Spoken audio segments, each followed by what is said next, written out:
أعوذ بالله من الشيطان الرجيم بسم الله الرحمن الرحيم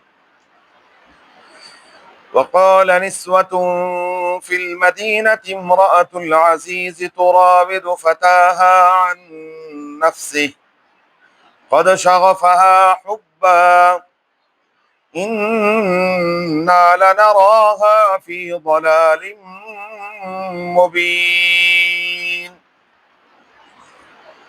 فلما سمعت بمكرهن أرسلت إليهن وأعتدت لهن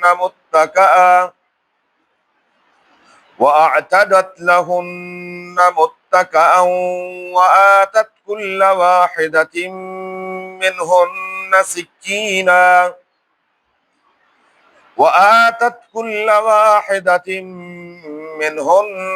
سكينا وقالت اخرج عليهن فلما رأينه أكبرنه وقطعن أيديهن وقلن حاش لله ما هذا بشرا إن هذا إلا ملك كريم وقال نسوة، اور کہا کچھ عورتوں نے، فی المدینۃ شہر میں، امرأۃ العزیز، عزیز مصر کی بیوی، قد شغفہا حبا، تحقیق وہ اپنے غلام کی محبت میں فریفتہ ہو گئی ہیں، انا لنراہا، بے شک ہم اس کے بارے میں یہ سمجھتی ہیں، لفی ضلال مبین، کہ کھلی غلطی پر ہے وہ۔ فلما سمعت، جب یہ باتیں سنی زلیخا نے، بمکرہن، ان کا مکر و فریب، ارسلت الیہن، پیغام بھیجا زلیخا نے ان کی طرف، وَأَعْتَدَتْ لَهُنَّ مُتَّكَأً، اور ان کے لیے ایک مجلس طعام تیار کی، وَآتَتْ كُلَّ وَاحِدَةٍ مِّنْهُنَّ سِكِّينًا، اور ہر ایک کو ان میں سے ایک ایک چھری پکڑا دی، وقالت، اور زلیخا نے کہا، اخرج علیہن، یوسف علیہ السلام سے کہ ذرا ان کے سامنے آئیے، فلما رأینہ، جب انہوں نے حضرت یوسف علیہ السلام کو دیکھا، اکبرنہ، بڑا خیال کیا ان کو، وقطعن ایدیہن، اور ہاتھ انہوں نے اپنے کاٹ ڈالے، وقلن، اور کہنے لگی وہ عورتیں، حاش للہ، پاک ہے اللہ کی ذات، ما ھذا بشرا، یہ انسان نہیں ہے، ان ھذا الا ملک کریم، یہ کوئی معزز فرشتہ ہے۔ وقال نسوة فی المدینۃ امرأۃ العزیز، سورہ یوسف کی آیت نمبر 30 اور 31 ہے۔ گزشتہ آیات میں گزر چکا ہے، یوسف علیہ نبینا علیہ السلام عزیز مصر کے گھر میں زلیخا کا ارادہ بدلا، اللہ تبارک و تعالیٰ نے کرم فرمایا، یوسف علیہ السلام کو بچا لیا۔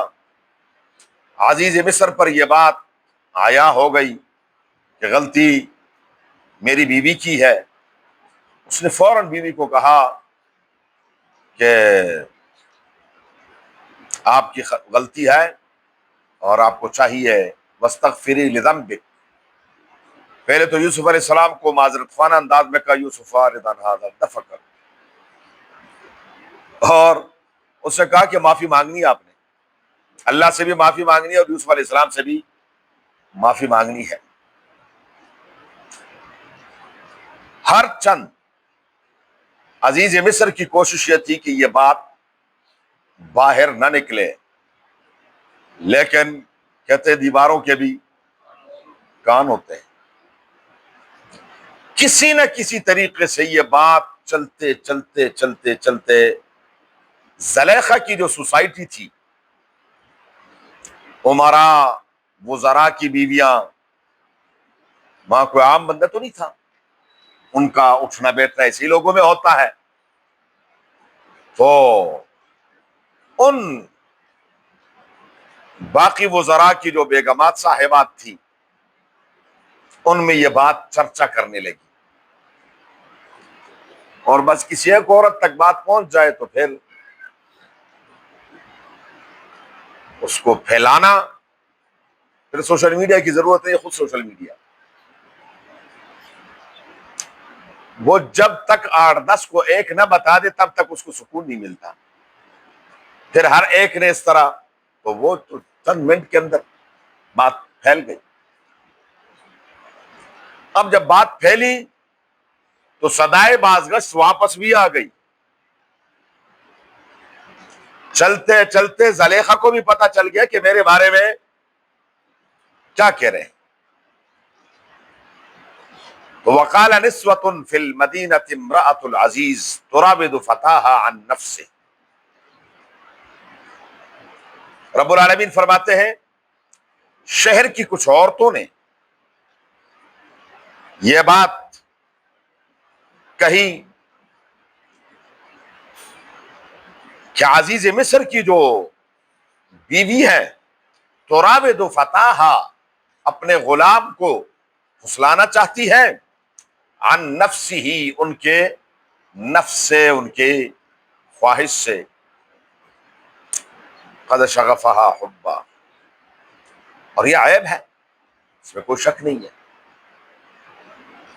ایسے جیسے آج کل ہمارے اس معاشرے میں اللہ نہ کرے کوئی اپنے ملازم کے ساتھ ویسا مسئلہ ہو تو لوگ کہیں گے برابری تو نہیں ہے یہ۔ تو اگرچہ یوسف علیہ السلام تو بعد میں خود نبی بنے اور نبی زادے ہیں، لیکن مصر میں تو ان کی شہرت غلام کی ہے۔ جیسے زید بن حارثہ رضی اللہ تعالی عنہ غلام نہیں تھے، اپنے علاقے سے چرا کر مکہ کی منڈی میں بیچ دیا، اور وہ بکتے بکاتے رسول اللہ مبارک کے پاس، اما خدیجہ کے پاس آئے، اور اما خدیجہ رسول اللہ مبارک کو دے دیا۔ حضور صلی اللہ علیہ وسلم پھر ان کو اپنا بیٹا بنا لیا۔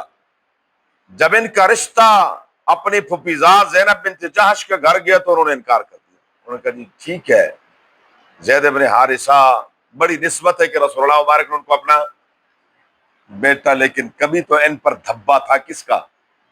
غلامی کا۔ یہ رب العالمین نے سختی سے ڈانٹا پروردگار، وما کان لمؤمن ولا مؤمنۃ اذا قضى اللہ ورسولہ۔ تو یہ ایک، چاہے وہ غلام نہیں تھے لیکن پہچان تو ان کی مصر میں بکے تھے، وہ عزیز مصر نے خریدا تھا، سب کو پتا تھا کہ عزیز مصر نے بڑا مہنگا غلام خریدا۔ تو یوسف علیہ السلام کے بارے میں عورتوں نے کہا کہ قد شغفها حبا، وہ دل دے بیٹھی ہے۔ ہمارے عام معاشرے میں جو لفظ استعمال ہوتا ہے کہ جی وہ بس شغف، دل کے اوپر ایک پردہ ہے، اور یہ محبت اس پردے کو چاک کر کے اندر چلی گئی ہے۔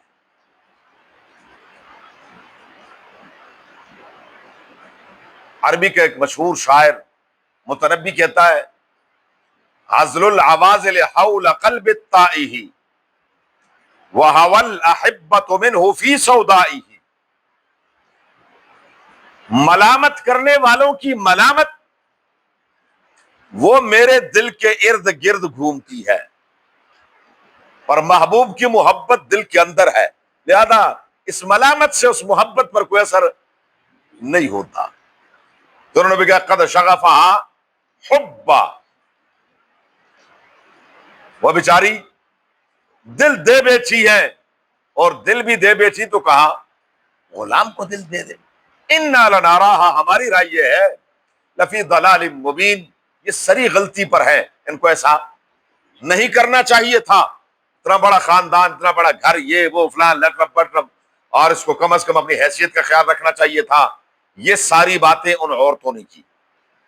فلما سمعت، زلیخا نے جب سنی بمکرہن، ان کی یہ باتیں، تو اس نے بھی تدبیر کی.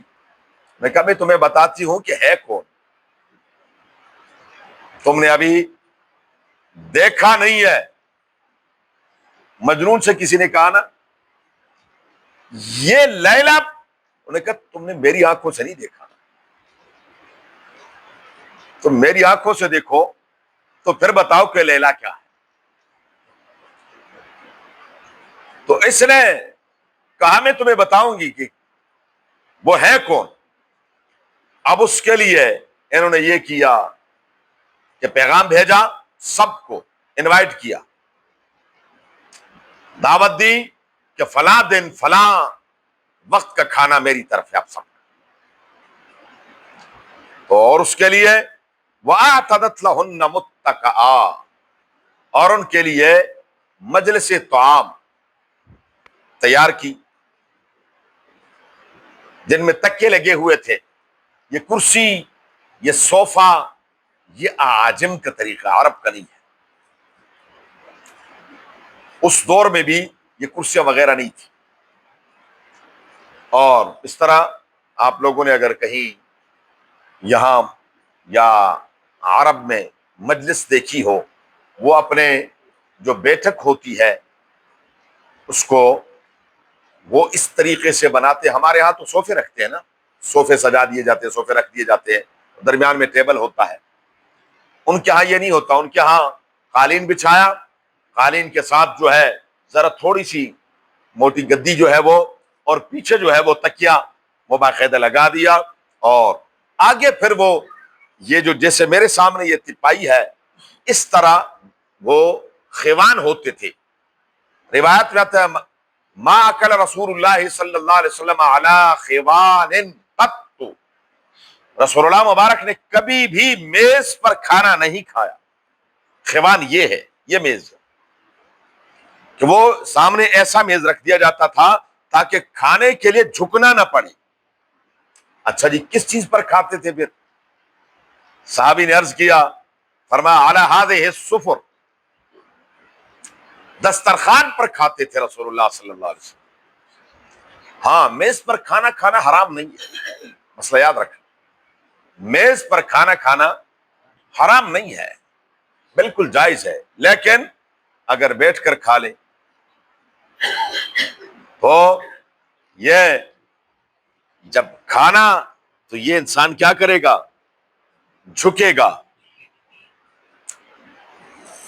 ابرو بادو مہو خورشید و فلک در کارن تاتونانے بدست آری و بغفلت نخوری. ہوائیں چلتی ہیں، بادل برستے ہیں، چاند اپنی روشنی دیتا ہے، سورج کی تپش سے وہ غلہ پکتا ہے. کون محنت کرتا ہے؟ کس نے اس کی بجائی کی، کاٹا، پھر اس کو پیسا، اور کس نے محنت کر کے آپ کے ہاتھ میں نوالا آیا ہے، اس نوالے کو بڑی عاجزی سے شکر کا کلمہ پڑھ کر کھایا کریں کہ اللہ تیرا شکر ہے، الحمدللہ.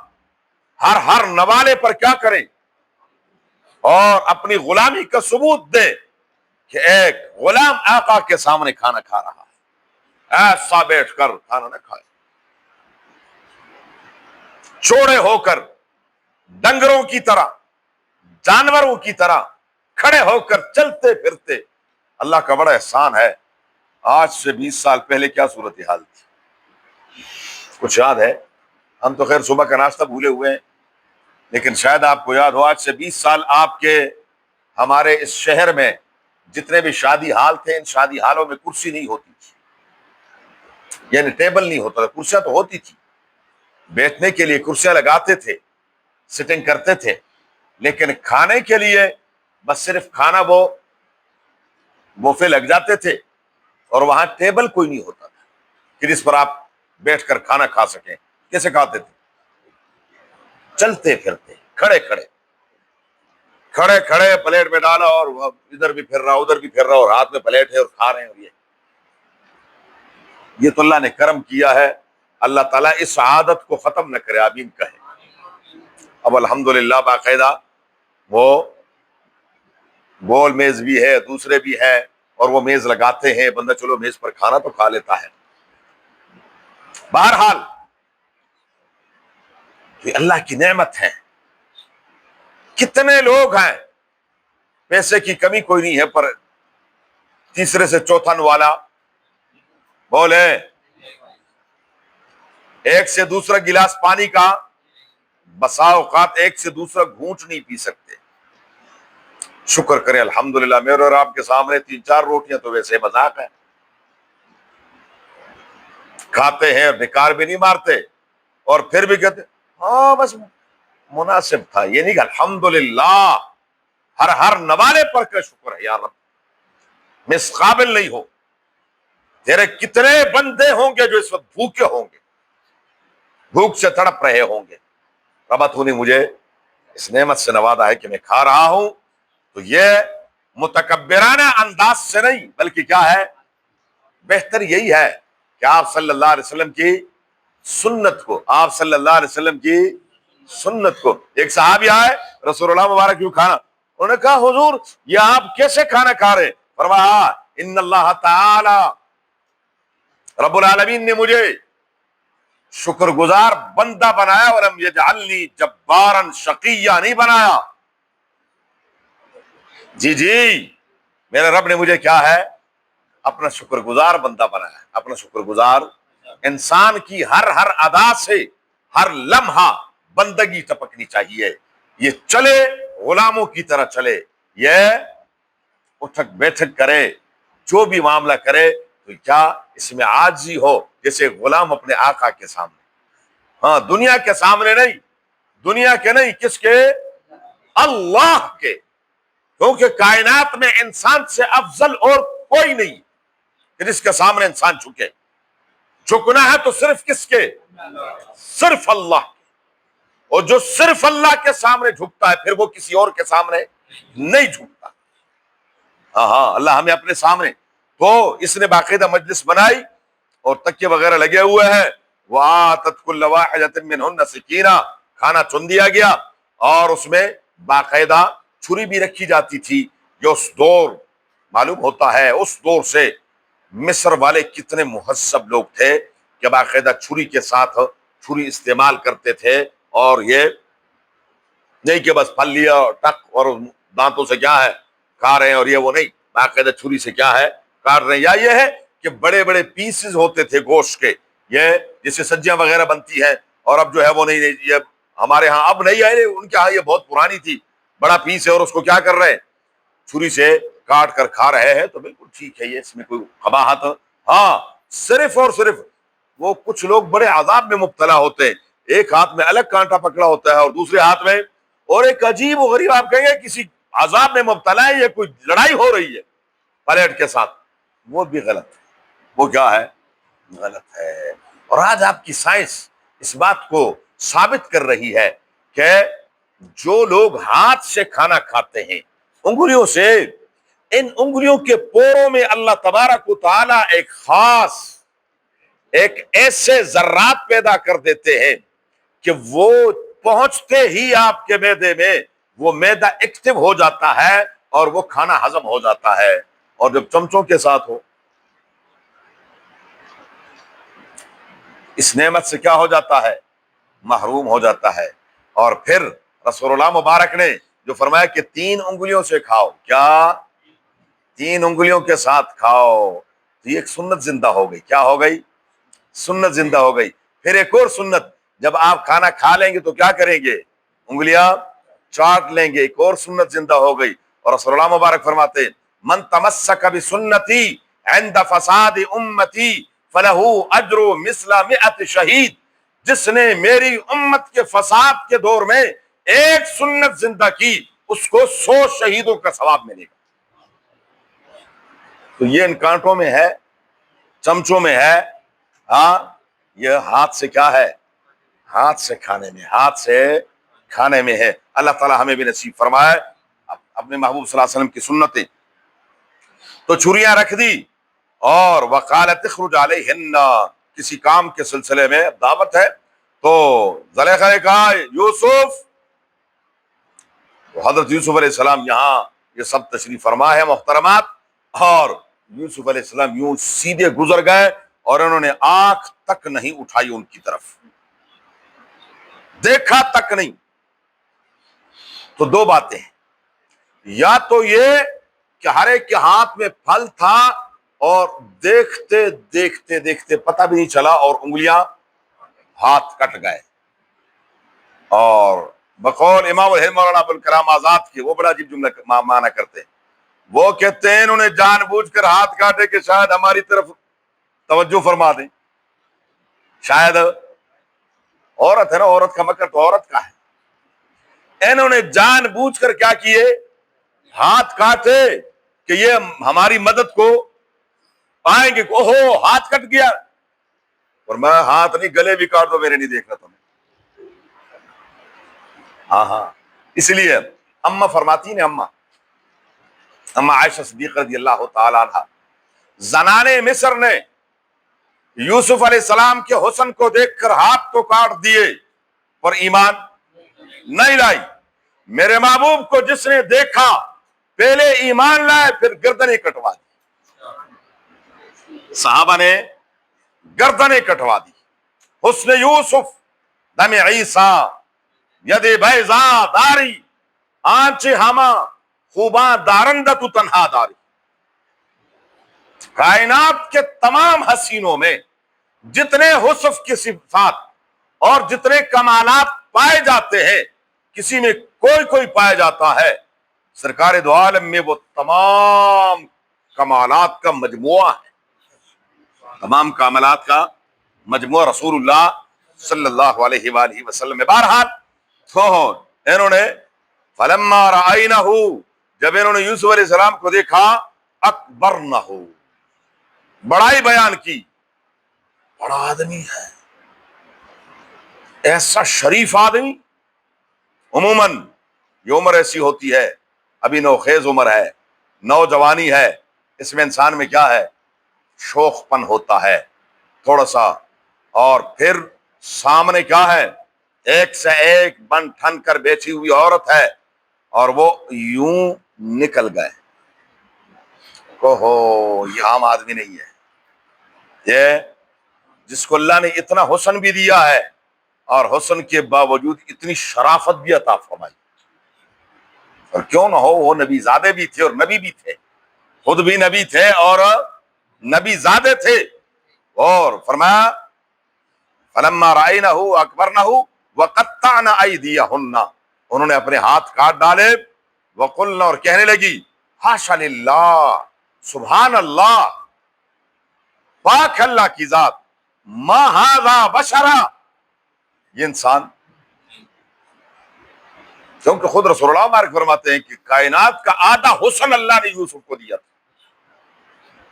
رسول اللہ مبارک ایک صحابی تھے دحیہ کلبی، عموماً جبریل امین ان کی شکل میں آتے تھے، فرشتہ انسانوں میں سے کسی کی بھی شکل اختیار کر سکتا ہے، یتشکل باشکال مختلفہ، تو یہ عموماً آتے تھے دحیہ کلبی کی شکل میں۔ تو یہ رسول اللہ مبارک کے سفیر تھے۔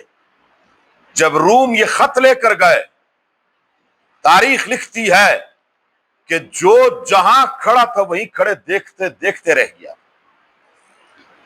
یہ کیا انسان ہے۔ جب اللہ نے حسن بھی دیا ہو اور حسن کے ساتھ شرافت بھی ہو، عصمت بھی ہو، یہ تو آپ لوگوں نے دیکھا ہوگا، یہ جو چھوٹا بچہ ہوتا ہے، چھوٹا بچہ 3-4 سال کا، 5-6 سال کا، کتنا پیارا لگتا ہے کہ نہیں لگتا؟ اور یہی کھوتا جب بڑا ہو جاتا ہے پھر عجیب سا لگتا ہے. کیوں؟ یہ معصوم ہوتا ہے، اس کی عصمت، گناہوں سے پاکیزگی کا خاص نور ہوتا ہے اس کی پیشانی میں. بڑے ہو کر تو پھر لت پت ہو جاتا ہے انسان گناہوں میں، بس سب کچھ چھن جاتا ہے. جہاں اللہ نے حسن بھی دیا ہو اور پھر شرافت بھی دی ہو، پھر اللہ نے نبوت بھی عطا فرمائی ہو، اس حسن میں نبوت کا نور اور روشنی بھی نظر آ رہی ہو، تو انسان اس کا نہ تصور کر سکتا ہے اور نہ بیان کر سکتا ہے. یہ دیکھنے سے تعلق رکھتا ہے. ان ھذا الا ملک کریم، یہ یوسف علیہ السلام یہ انسان نہیں ہے، یہ کوئی معزز فرشتہ ہے. تو کیا ان عورتوں نے فرشتے دیکھے تھے کہ وہ کرے کہ فرشتوں کی طرح؟ ہاں، فرشتے تو دیکھے نہیں انہوں نے. نبی کریم صلی اللہ علیہ وسلم نے حضرت جبریل کو پوری زندگی میں 2 مرتبہ دیکھا، اپنی اصل شکل میں، انسانی شکل میں تو آتے تھے. تو انہوں نے کیسے یوسف علیہ السلام کی تشبیہ دے دی فرشتے کے ساتھ؟ دراصل خوبصورتی کی تشبیہ فرشتے کے ساتھ دی جاتی ہے. کہتے ہیں جی وہ تو بالکل کیا ہے، فرشتہ ہے. وہ کیا ہے؟ فرشتہ ہے، کہ گناہ سے بھی پاک ہے اور کیا ہے، اللہ. اور بدصورتی کی تشبیہ شیطان کے ساتھ، وہ بالکل کیا ہے، بدشکل شیطان ہے. کیا ہے؟ بدشکل شیطان کی طرح. طلعها كأنه رؤوس الشیاطین، قرآن نے بھی باقاعدہ بدشکلی کی، بدصورتی کی تشبیہ جو ہے وہ شیطان کے ساتھ دی ہے. تو یہ ایک زبان زد عام تھا کہ کسی کی خوبصورتی کی تشبیہ جو ہے وہ فرشتوں کے ساتھ دیتے تھے. تو انہوں نے بھی کہا کہ یہ تو بالکل کیا ہے، معزز فرشتہ ہے. قالت فذلکن الذی لمتننی فیہ، اب زلیخا کو موقع ملا تو ان کی خبر لی. وہ کیا کہا اگلی آیات میں انشاءاللہ زندگی. اللہم صلی علی محمد وعلی آل محمد کما صلیت علی ابراہیم وعلی آل ابراہیم انک حمید مجید. اللہم بارک علی محمد وعلی آل محمد کما بارکت علی ابراہیم وعلی آل ابراہیم انک حمید مجید. اللہم ارحمنا بالقرآن العظیم، اللہم ارحمنا بالقرآن العظیم، اللہم ارحمنا بالقرآن العظیم واجعلہ لنا اماما ونورا وہدی ورحمتا یا رب العالمین.